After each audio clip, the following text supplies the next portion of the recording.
Et bienvenue, c'est parti pour une, je l'espère, dernière vidéo sur cette saison 4 de la Reddit League.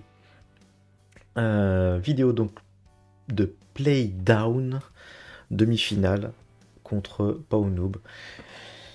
Donc ayant terminé 9ème sur 10 de la saison, je dois disputer un match de barrage pour éviter la descente en D5 et me maintenir donc dans la D4. En barrage croisé avec l'autre division D4 et mon adversaire du coup qui a terminé 8ème de la D4B sera aujourd'hui Pawnoob. Une victoire c'est le maintien, une défaite et il faudra jouer un autre match, une finale de Playdown contre le gagnant, contre le perdant pardon, de l'autre demi-finale, dont l'affiche n'est pas aujourd'hui encore fixée. Donc, on va voir ce qui s'est passé. C'est une vidéo encore réaction. Et puis bah voilà, c'est parti en avant pour une map Singapour. Objectif, vu la petitesse de l'île et la précision à avoir, objectif 25K et le moins de mètres possible puisque ce sera cette information qui permettra de faire la différence en cas d'égalité à 25K par exemple. Donc c'est parti pour ce playdown en espérant que tout va bien se passer. Et c'est parti. Alors, le playdown Singapour, ça commence par un point en fait que j'ai déjà joué. C'est un point qui était présent dans une seed d'autres divisions, voilà, qui se trouve sur la Ulupandan Road, frontière Ulupandan Road et Holland Road. Donc c'est un point que j'ai déjà eu, que j'ai déjà joué, et du coup, il va se faire assez rapidement. La localisation, je l'avais. Par contre, et là je m'en veux énormément, je ne me souviens plus de la position exacte du point. Ce qui aurait pu servir, ça aurait largement pu servir. Et du coup, par rapport à l'angle du bâtiment qui est au sud, je me positionne ici. On voit à côté la passerelle. Je valide directement. Et là, j'ai un petit énervement parce que je me suis mis exactement au même endroit que le même point sur l'autre site. Je me rappelle plus de quelle division c'était, mais je me suis positionné à peu près au même endroit, même pas à peu près, au même endroit, avec la même distance, la même écart de 10 mètres. Ce qui est quand même beaucoup, malgré tout, et ça fait un petit peu chier. Mais bon, le point était facile, par contre, là, à ce moment je stresse, parce que je me dis, bah, si mon adversaire a fait les autres seeds et a prêté attention à ce qui s'est passé, il se sera souvenu du positionnement du point, un petit peu plus décalé, et il fera moins. Deuxième point, ok, il y a la CTE pas loin, la Upper Sarangond Road, que je connais, qui se trouve ici. Maintenant, la Bartley Road, ça par contre, j'ai plus forcément en tête. Je me positionne au niveau de la Bradle Road parce je pense que c'est plus ou moins dans le coin. Euh, en tout cas, c'est ce qui me paraît logique. Du coup, bah, j'avance un petit peu quand même pour essayer de me repérer, récupérer quelques informations supplémentaires euh, qui pourraient me préciser en fait où je suis. Donc du coup, j'avance lentement. Ça a été pénible. À Singapour, l'avancée était très très très lente. C'était des avancées par petits pas. Voilà. Ce que je voulais voir, c'était ça, la confirmation que l'autoroute qui était présente ici, c'était bien la CTE. Donc du coup, on est au niveau vraiment de la CTE, au niveau du point de départ. Et on va sortir directement sur la Ang Mo Kio Road Avenue 1. Ang Mo Kio Avenue 1, pardon. Donc la sortie Ang Mo Kio Avenue 1, elle est là. Donc du coup, au nord. Donc du coup, on est juste au sud. On est à ce croisement-là. Avec en effet un bâtiment au nord, un peu éloigné. Ce qu'on va retrouver ici. L'arrêt de bus qui est juste à côté. Et une passerelle au loin. Maintenant, ce qui est les autres bâtiments derrière, mais bon, ouais, ici il y a le confort qu'on voit, voilà. Maintenant, l'idée, ça va être de se situer. La problématique, c'est que les bâtiments qu'on voit sur le cadastre, on les voit pas vraiment ici. Donc du coup, comment réussir à bien se positionner pour réduire le nombre de... réduire la distance, sachant qu'il y a toujours un biais, c'est que le point, fondamentalement, peut être mal positionné aussi en lui-même. On peut se dire, on est pile poil à l'angle là où il faut, on peut avoir un décalage. Du coup, ce que je vais faire, c'est que je vais essayer déjà de me repérer par rapport au repère, donc les deux ponts, et, euh, et j'avance par petits pas, donc flèche par flèche, histoire de compter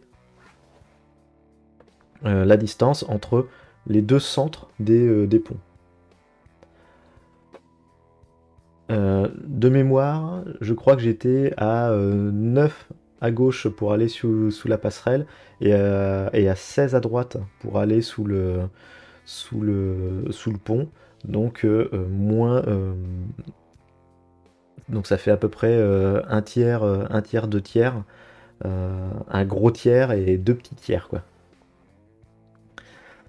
Je reste ici, mais j'ai vraiment du mal à savoir où et comment positionner. Pareil, l'arrêt de bus me semble pas. C'est compliqué. C'est vraiment compliqué. Je sais pas. J'arrive pas à comprendre. J'arrive pas à bien comprendre comment positionner. Je réfléchis. J'arrête pas. J'arrête pas de réfléchir par rapport aux bâtiments. Ces bâtiments-là, ils ressemblent à rien par rapport au cadastre. On a un gros bâtiment en longueur qu'on n'arrive pas vraiment à imaginer. Bon, je guesse et ça fait 15 mètres. Et ça, par contre, c'est beaucoup 15 mètres, hein. Pour le coup, ça fait beaucoup. Je suis déjà donc à 25 mètres d'écart en espérant que je table toujours sur le 5000. Sur le 25K, pardon. Allez, c'est parti pour le troisième round. Troisième round, ok, on a directement une adresse ici, Tuas Avenue. Ah, bon, bah ça c'est facile, Tuas c'est la zone, la zone industrielle tout à l'ouest de ça. Tuas Avenue 1. Euh, J'essaye de. Je vois pas forcément très bien l'adresse, mais je pense que c'est Tuas Avenue 1. Donc je me déplace histoire de voir si je revois mieux, mais. Euh, ouais, non, non, c'est ça, Tuas Avenue 1 au 53. Donc du coup, bah, je pars à la recherche du 53 éventuellement. Alors j'ai pas vraiment zoomé fort. Voilà, 53 il est là. On a Genesis en plus qui apparaît, Genesis Solution. Donc tout va bien. Maintenant, le positionnement. J'ai l'impression d'être vraiment bien au centre par rapport au découpage des bâtiments. Voilà, on voit entre le bleu et le blanc, on est vraiment bien au centre de ça. On a des petits trucs là qui apparaissent sur le cadastre, c'est assez incompréhensible. En fait, il y a des petites guérites. Il y a des petites guérites voilà, qui sont dessinées. Enfin, c'est pas des guérites, c'est des. J'imagine des petits bâtiments électriques peut-être, ou des choses comme ça. Mais qui se retrouvent un peu partout au milieu, mais on les voit pas sur le cadastre. Donc du coup, je pense pas qu'on peut se fier à cette information-là. Du coup, je reste sur le principe d'essayer de me mettre euh, grosso modo bien au centre du 53, du bâtiment 53. Euh, donc du coup, bah paf, paf, 1 mètre. Je pense que je me suis... Non, 1 mètre, je me suis rapproché avec mon petit clic. Tout va bien. Perte de points minimum. On voit que Solar Sensei c'est un petit peu décalé. Je ne sais pas combien de points ça représente, mais bon, il s'est un petit peu décalé. Ici, on a un bâtiment. On n'arrive pas à lire l'adresse. Là, on arrive à lire l'adresse. Alors, ça a mis du temps à déflouter sur mon truc, mais c'était normalement la Simei Road. De mémoire. La Simei Road, qu'on revoit ici, ce coup-ci avec la Simei Avenue. On est sur la Simei Street. Alors, c'était peut-être la street, c'était pas la route. Là, je stresse un petit peu parce que la Simei, je l'ai déjà vue, mais je ne sais absolument plus où c'est. Donc du coup, je me base sur l'autoroute la PI et la ECP, la PIE et la ECP, qui sont, voilà, on les voit au nord et au sud de la carte. Il y a la Sims Avenue, mais c'est pas la CIMEI Avenue. Et là, à ce moment, bah, je sais plus où c'est la CIMEI. Donc du coup, et ni l'Upper Changi Road, je l'ai pas. Donc du coup, je bouge un petit peu, j'ai le temps, je me dis, je vais essayer de récupérer une autre information, une autre rue qui pourrait me guider. Et là, ici, je vois, on voit pas très bien, mais il y a Tampines Road, ou Tampines, je ne sais pas comment ça se prononce, qui est, voilà, qui est tout à l'est de la ville, et en zoomant dessus, voilà, je vois la Simei Road. Donc, ok, là, soulagement, je me dis, ça va le faire. Option, hop, retourner au point de départ. Alors non, d'abord, avant de retourner au point de départ, voilà, je reviens juste au panneau pour retrouver où est-ce que j'étais. C'était donc, j'étais dans la Simei Street 3. J'essaie de refaire mon cheminement. Oui, ok, j'ai avancé au nord, je suis allé par là, voilà, et j'étais bien au croisement Simei Street 3 et Simei Street 6. Là, c'est le côté pénible, bah faut les trouver maintenant. Bah, parce elle se cache bien quand même. Là, j'ai la 1, mais je suis pas sur la 1, hein, je suis sur la 3. Croisement 3 et 6. Là, j'ai la 5. La 3, je la vois en dessous, mais pour l'instant, je la vois pas. 6. Hein? Attends, je suis sur la 1? Zut, on est sur la 1, on n'est pas sur la 3. Je me suis trompé. Voilà, et on retrouve l'angle, le croisement, le virage, pardon, avec les bâtiments qui font. Ok.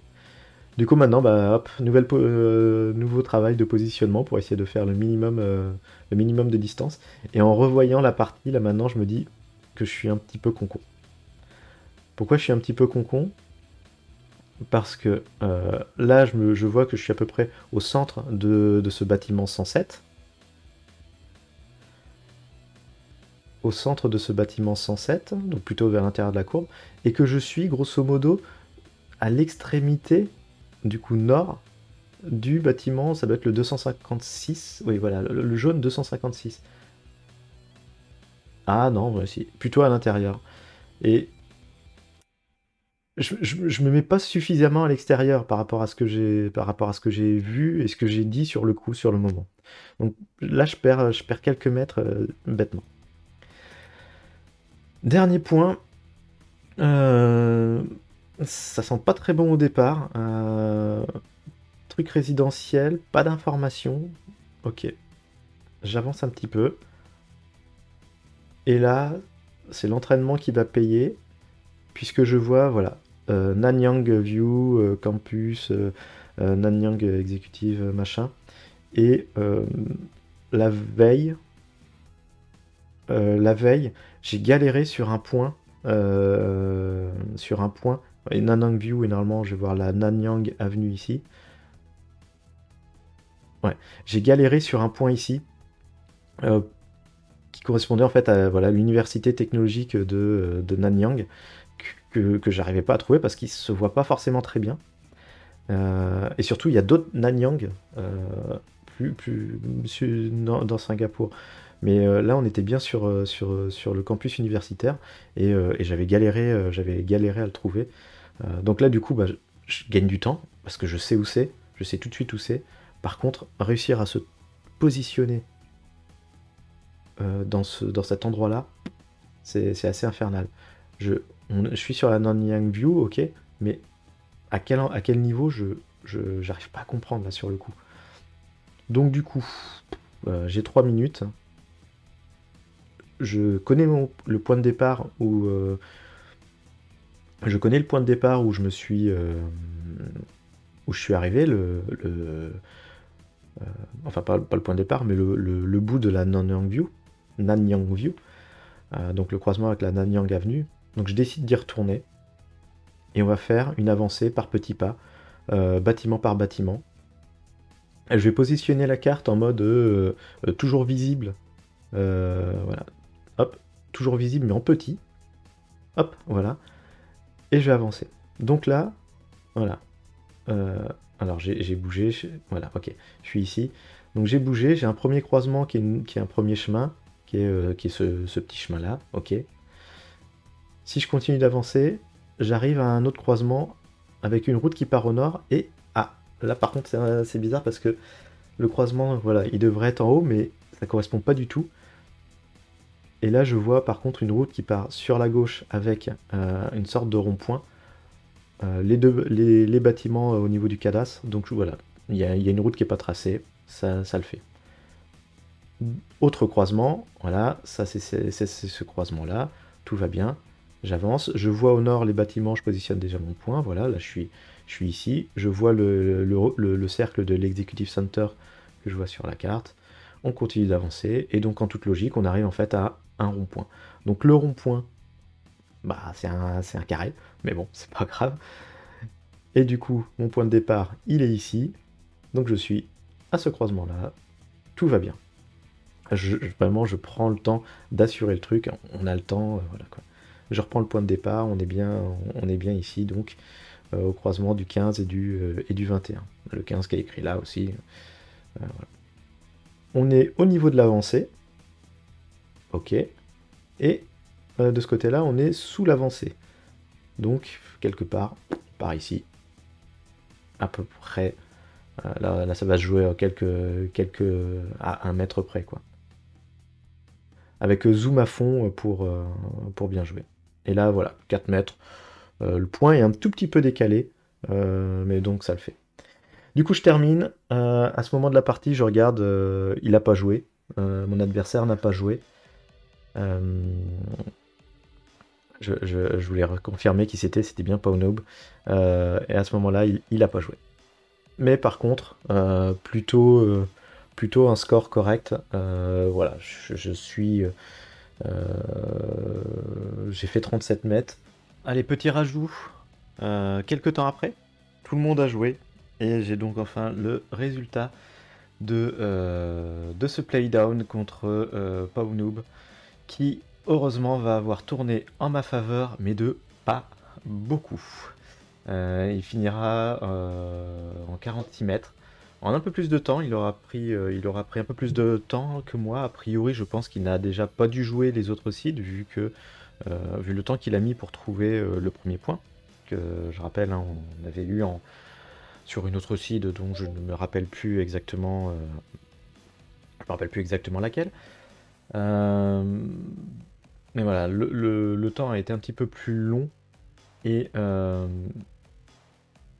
tout s'est joué d'ailleurs, tout s'est joué approximativement dessus, puisque on a 9 mètres d'écart. Il en prend, bon non, il en prend déjà 6 ici, un autre mètre, plus 2 autres. Un petit peu devant sur tous les résultats. Mais c'est finalement le premier point qui aura fait la différence. Le premier point qui me faisait peur d'ailleurs, mais bon. Du coup, eh ben, c'est avec soulagement que je termine cette saison par une victoire au mètre contre Paunob, qui me permet donc de remporter la demi-finale de barrage de descente. La demi-finale de barrage de descente, ce qui fait que je suis... voilà, on voit distance tiebreaker. Ce qui fait que du coup je suis sauvé, je resterai bien dans la division 4 pour la saison prochaine, pour la saison 5. J'espère retrouver le play-off, comme j'avais pu l'avoir lors de la saison 3. Maintenant, on va attendre de voir ce qui va se passer. La saison 5 aura lieu, je ne sais pas quand exactement, à partir de quand, mais bon, on va attendre ça avec impatience. Et d'ici là, ce sont un peu les vacances GeoGuessr enfin qui commencent, jusqu'au retour de la Ligue Intercommu qui devra avoir lieu mi-janvier, et peut-être certainement la même pour la Reddit League. Merci d'avoir suivi ces rencontres, et à bientôt pour d'autres aventures.